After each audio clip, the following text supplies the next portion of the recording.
Welcome to It's a Woman's World, a show which discusses any and all topics under the sun from a woman's point of view. Our show believes that women should be treated with respect at all times and in all places. Here's today's moderator, Jamila Pettiford. Welcome to It Is a Woman's World, and we are back again with another phenomenal show talking about mental health. What a great time we always have. And I am Jamila Pettiford, your host, and I'm going to let all of my co-hosts introduce themselves. Go ahead. My name is Barbara Lavalure. I'm so happy to be here today. Thank you, Barbara. And my name is Susan Strauss. Likewise, it's great to be here. Yes.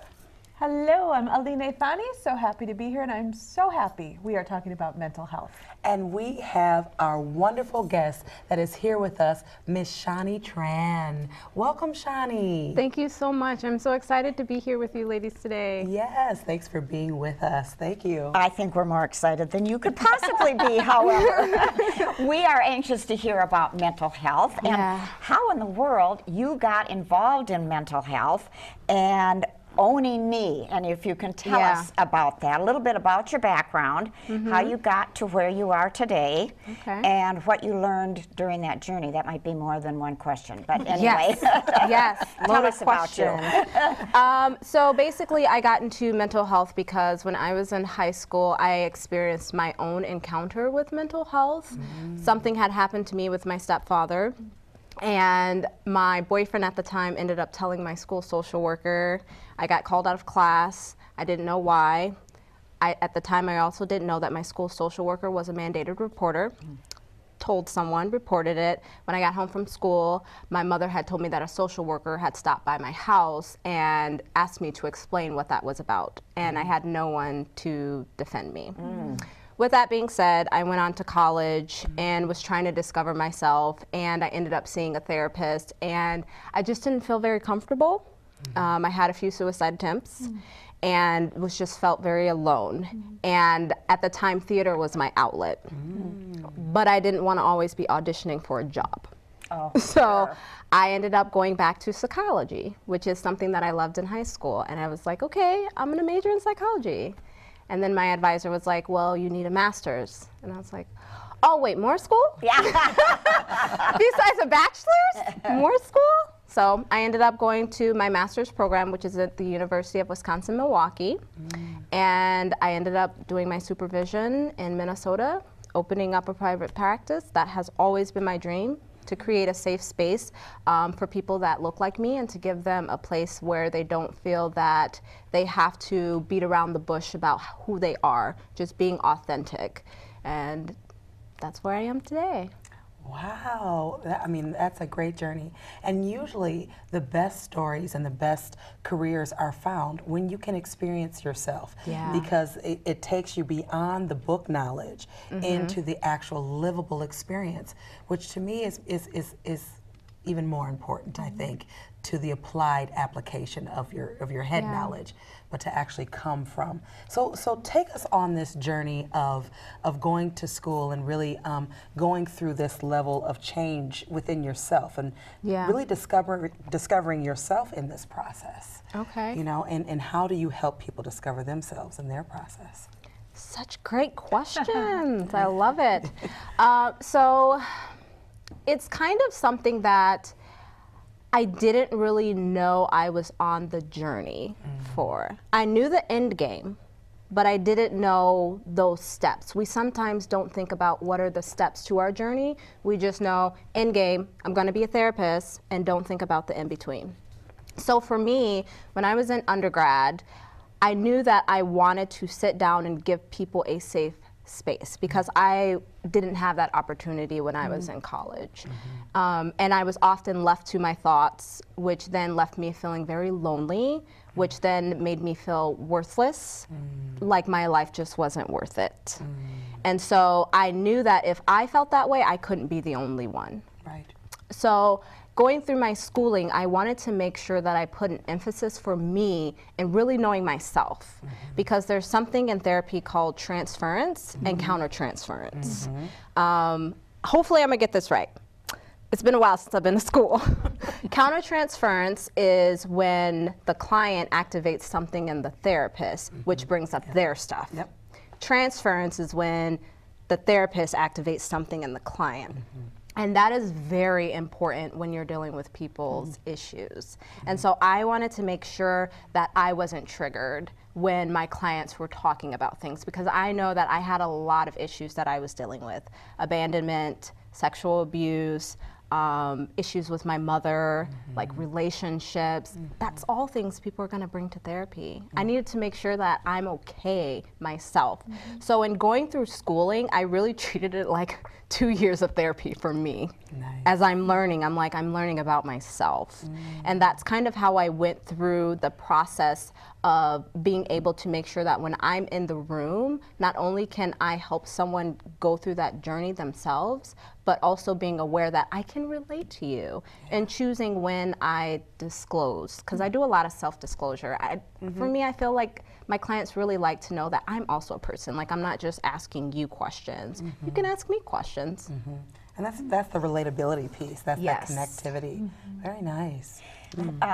I started my master's degree in counseling therapy. Okay. And one of the things that when I was going to do my internship, I didn't complete it in that, I got it in something else because I found out it wasn't for me. But they required that if we were going to do an internship, that we ourselves had to be enrolled in a therapy program. Really? Yeah, that was a Okay. prerequisite, because saying, well, you are the tool, and if you as the tool haven't dealt with your own issues, it's not going to be effective. Did you run into a similar kind of requirement? No, Okay. that wasn't required. And actually, one of my courses is a group therapy class, and the emphasis was on interpersonal relationships. And so how it works is we are all the group therapy, and then each class member runs it. And it's very interesting because this is your cohort. But like, how vulnerable do I Yeah, be? right. But like, for me, I was just like, I'm going all in. Yeah. Like, I'm paying the tuition. Yeah. I'm gonna get my money's worth. Yes. Now, did you ever find this safe space that was culturally affirming, that understood the historical traumas that often play into the present trauma, that, you know, and often the breakdown of our families because of this historical trauma?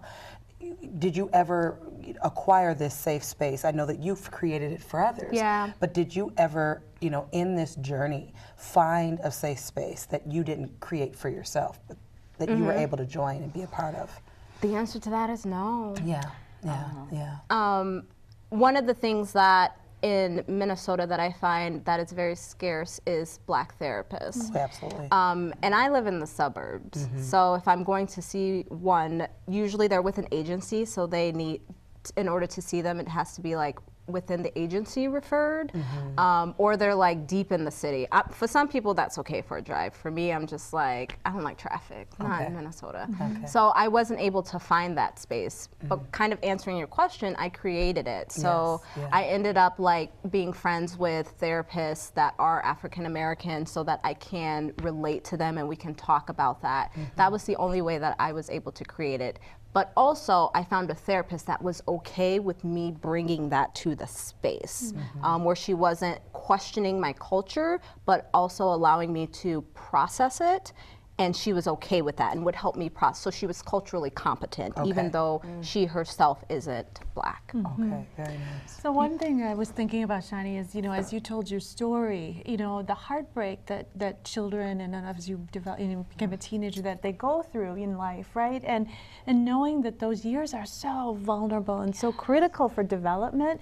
What would you say is, you know, I think as a society, we're trying to also understand mental health and to accept that, you know, many times I've compared it to like, well, if your leg is broken, everybody's going to say your leg is broken. Like, we get that on that level. But can you talk to us a little bit more about how can we think about mental health, and how can we continue to support those children, teenagers at those ages? What are the things to think about? Yeah.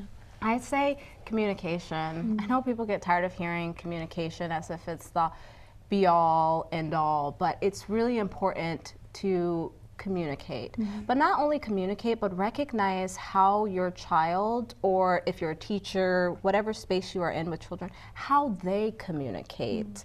Because a child can be going through something and it looks very different than depression in an adult. So for instance, depression in an adult might look like sadness, decreased mood, but depression in a child will look like irritability. And so it's important to recognize that and communicate that. Ask them, how are you feeling? And giving them the space to talk about that. And also knowing that, especially when they're in their younger years, I would say probably like under 5, they don't have the language to communicate that. So pay attention to their actions, what they're doing. That's important.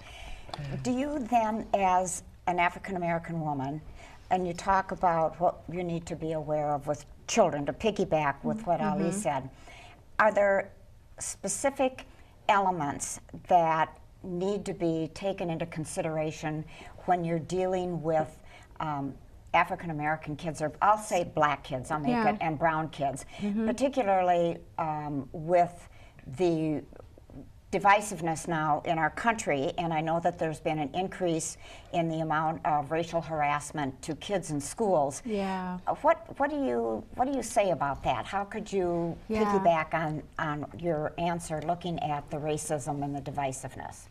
When it comes to kids, I think it's important to give them a safe space.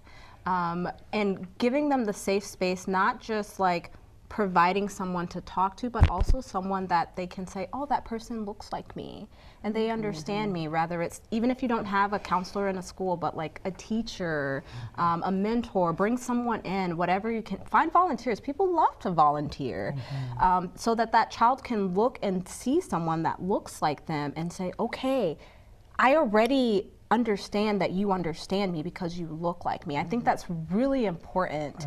And then also when it comes to children and creating like a space for them to discuss racism, let them talk. Because it's very different for them today than it was for even me 10 years ago, or even someone else 30 years ago. Times are different, and I think we need to acknowledge that. You know, when I was 12, my dad committed suicide, and his funeral was Christmas Eve day. And obviously it changed my life. But as I look back on it now, there's so much to say or think about even. I had no counseling, nothing like that, but it has made me a much stronger person in the end. I mean, it's totally shaped who I am as a human being. And I think that so much of what we're dealing with, I think, as was mentioned, in our cultures around the world, but especially in our country, has to do with untreated mental health issues. And I think that we need to wake up. Absolutely. And the symptoms of trauma really play out in different ways. And there is a different tactic that you have to use with African American folk. And in an all white woman dominated profession and field, oftentimes to be an African American therapist and to claim this space. How did you deal with the everyday of that, of coming in and having a different perspective, having a different knowledge base, seeing things from a different position?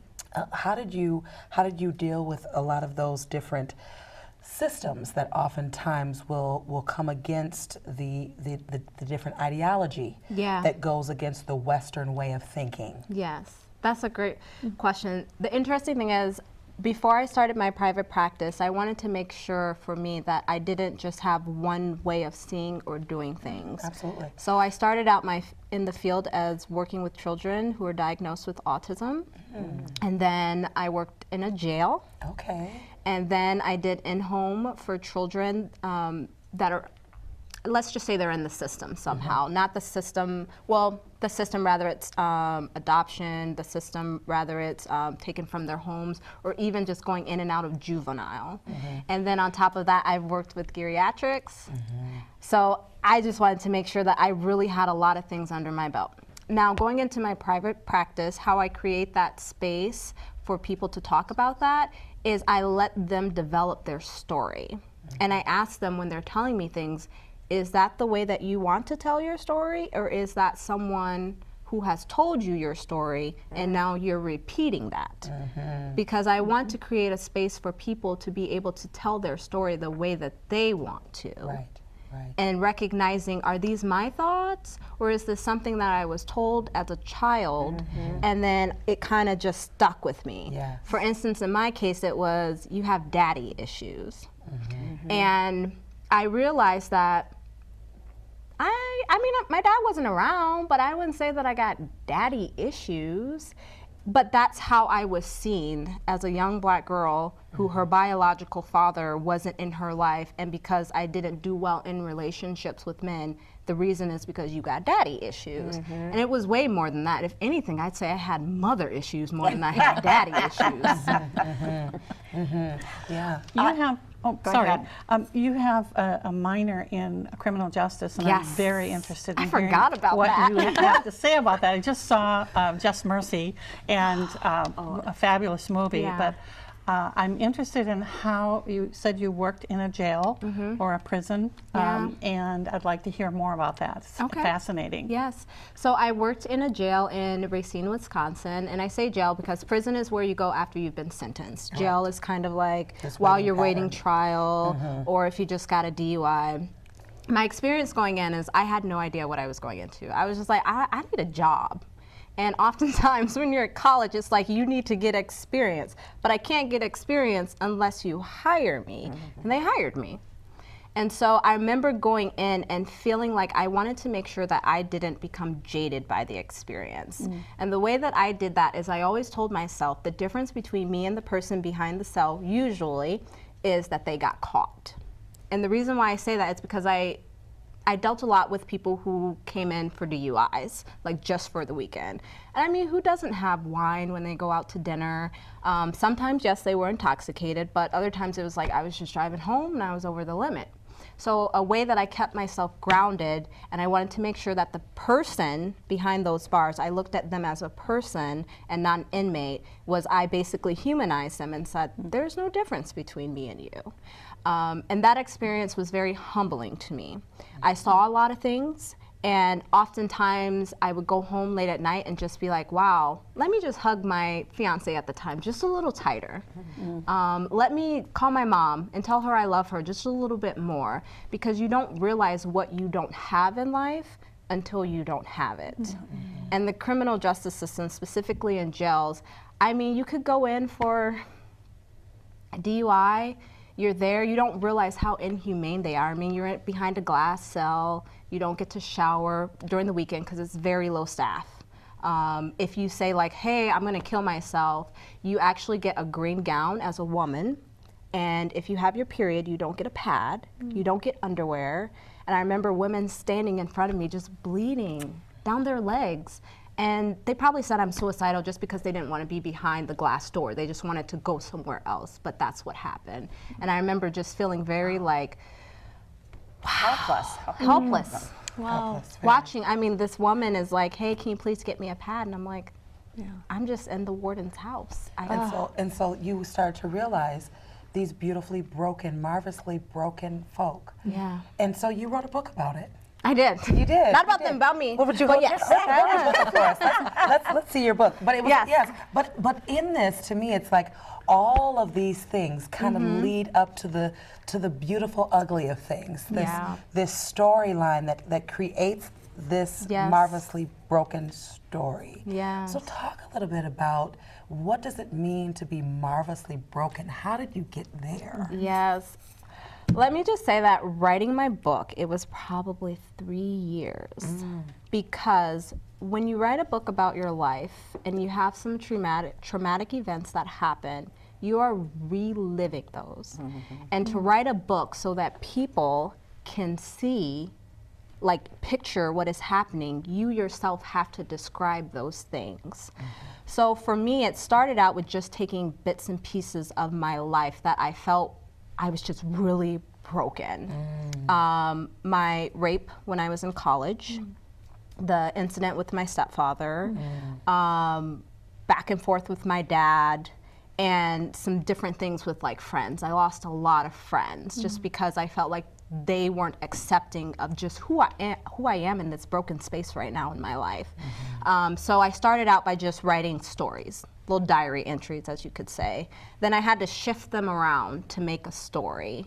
And it's actually broken up into several like different chapters. Can I tell you the chapters? Yes, please do. So the chapters are the broken mind, the broken body, the broken spirit, the broken one, and then marvelously broken. And the reason why I did that is because there are certain events that broke my mind. And that's okay. If your mind is broken, you're like, okay, like I got my body, I got my spirit, hope that keeps you good, right? My body. Now you've tackled my mind and my body. I still got my spirit though. There's hope. I'm gonna survive this. Then something broke my spirit. So now my mind's broken, my body, and I don't have hope. That brings us to the broken one, which is my suicide. And marvelously broken wraps it all together in me acknowledging that, yes, I am broken, but I am broken in the most beautiful way because that has made me the person that I am today, like you said. Yes. And I am stronger for that, and I am thankful for that. Yes. And those lived experiences oftentimes you can hope for them. They can hold on to your story, and even though they might not be at the place where they can hope again, but the fact that you can be in this space and be successful in this marvelously broken state gives this hope amongst the truth of the trauma. Yes. Right? And so that is a beautiful experience to be able to give that level of healing. But what I realize in this process, you have to heal first before you can walk anyone down the road, this yellow brick road of healing. And if you're unable, like you said, otherwise these triggers begin to open up this closet that you might have stuffed all of this junk in. And as soon as you start to hear people unveiling their story and their truth, then they open up this closet and all of these things come rushing in. And you're like at the door, like, stop, please stop. Yeah. Wow. So you actually are going down this journey with people. Do you realize there's different tactics that you use maybe at the beginning or the end of the day to prepare yourself to go into war, to this to battle this battleground of mind, this wilderness where people are stuck. How do you prepare for that? How do you debrief from that? Okay. So to prepare for it, the first thing is I'm a runner. And recently I've gotten into running without music to really just let my thoughts flow and also to keep my heart rate down. Okay. Because sometimes the beat of music, I actually realize that running to music, sometimes you run to the beat. And sometimes I'm not at that fast pace. So I've realized that I need to run without music. That allows me to process how the day has affected me. That also allows me to debrief, not only in my clients, but also in my life. Now to prepare, I do my makeup. I put my daughter down for a nap. I grab my makeup mirror. I get an hour before I go into work, and I just kind of sit there. I don't listen to anything. I don't watch anything, and I just do my makeup. And I'm like, what do you want to do today? I think I want to be a sassy therapist. Go ahead. Let me put some black on the ends, you know, and I kind of just get into this mode. But for me, I don't really look at it as like war. I look at it as like this beautiful opportunity that someone is allowing me to be a part of their story and their life and their trauma. I'm definitely one of those therapists that if they're crying, I'm like, is it okay if I come sit by you? Because sometimes crying and I'm across the room, I just feel like I don't like that space sometimes. And then afterwards I'll say, is it okay if I give you, I always ask, can I touch them? Is it okay if I can give you a hug? And I do special things for my clients. Like I had a client who, they got into a school. So I bought them flowers to say, hey, congratulations. I want to be known as that therapist that you're not just coming in here for 1 hour a week and talking to me. I care about you, which then brings me to being selective about my clients. I am selective about my clients. I don't just take on any client. I want to make sure that you're a good fit for me and also I'm a good fit for you because that's how we're going to build a therapeutic alliance. And I just want to say, you know, I just want to honor you for a second just because you shared so much about you and Yes. hearing those words that you talked about in your past, that's, you know, I just want to take a second to say, that's something, you know, to be able to And come and thank you share that. for that. Right? Yeah. And you know, one thing I've been thinking about a lot over the last couple of years is, so these perpetrators. And I just want to go there for a second because I just want to ask you, and I've thought a lot about this. When I open the papers up every day, I'm so sad and sorry to say, it's another abuse. It's either child abuse, sexual abuse, some abuse. Domestic. What can we do in your mind to reach out to the perpetrators to either start to say, you don't have to act on that impulse. You don't have to hurt that child. What's your words there? What do you think we should do about that? My words to the perpetrators? Yeah, what would you say to somebody out there who you know, and I realize I'm flipping something here, but it really something that can be said on TV. Yeah, it really boggles me that because I've heard some perpetrators. Actually, I have heard perpetrators say, "I didn't really want to act on that impulse. I didn't have. I knew it was wrong." So what can we do to break that? And is there something we can do? Maybe the I should space ask to that. talk about it. Yeah. I think that sometimes people forget the type of relationship that you have with your therapist. Yes, we are mandated reporters, and I would never report anything unless I tell my client first. I always let them know, you've told me something I have to report. Actually, would you like to be in the room when I report this? But I think it's important that we give them the space to talk about those feelings that they have, those urges. Where does it come from? Because if anything, I think that I've learned by watching the news or reading the newspaper is that has probably happened somewhere in their lives that they haven't addressed, and then they act on it, and they haven't made the connection. And the consequences of judgment, of people judging you for being honest about the truth of what's going on in your mind.